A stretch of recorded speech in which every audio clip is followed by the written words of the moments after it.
Keep coming. Touch that forefoot. Touch the forefoot. You got it. Keep going. All right, that'll work. Nice shot. Nice shot. I think it's the strategy of it. A lot of times people call it like kind of like chess on ice. I think it's just kind of fun. You're trying to outsmart your opponent, trying to figure things out first. So it's sort of like a puzzle, sort of like a game. So it's just kind of not naturally fit in it. Touch wide. Let it curl, let it curl. I'm Dan Rose, and I'm a Paralympic curling athlete.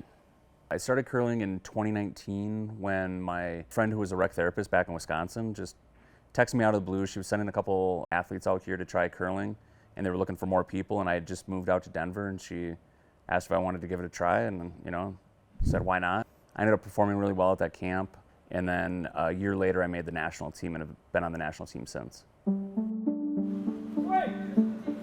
So for able-bodied curling, they have, you'll see the people sweeping the stones. For wheelchair curling, we don't have any sweepers. So our game is much more accurate. We have to be very controlled in how hard we're pushing the rock to get it to stop in the house where we want it. So for us, once we let go of that rock and it's going down the sheet, we just sit back and watch it all unfold, which is great if it's an amazing shot, but sometimes when you screw up, it's like watching the train wreck unfold before your eyes. It's the same game, but just played a little bit differently.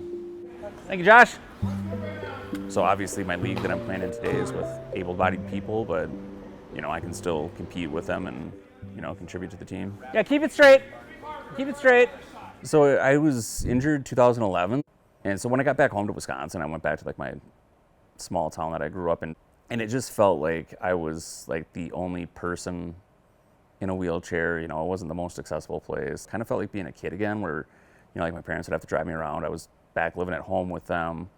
So it was just a really dark period, but luckily before I had left, my recreational therapist down in Tampa had come into my room and just basically told me, hey, there's a ski trip out to Colorado in December. I was real negative about it, like just on the drive even up. I was like, what? I'm not gonna be able to ski. I'm like paralyzed, there's no way. But luckily, like the instructors that they have up there are amazing, able to get me into a ski. I was skiing independently after the first day, just got hooked, and I realized at that moment, it was like, if I can do this, what else is there I can do? And so it was just kind of like became my outlet. So once I had the opportunity to try curling, that's kind of why I jumped at it, because I tried so many different other sports and you never know what's going to click. Curling. The competition is awesome. I guess you're not like hoping that your opponent misses their shot. Like, at least I'm not. Like, I would rather them make all their shots and mine are just better. If your opponent makes a great shot, it's like you're congratulating them. You're like, wow, that was amazing. That was a good shot. Yeah, all the way hard. Let's get it in the house. So it's just a really nice community, and it's great to be a part of it. There you go. Nice shot, Kim.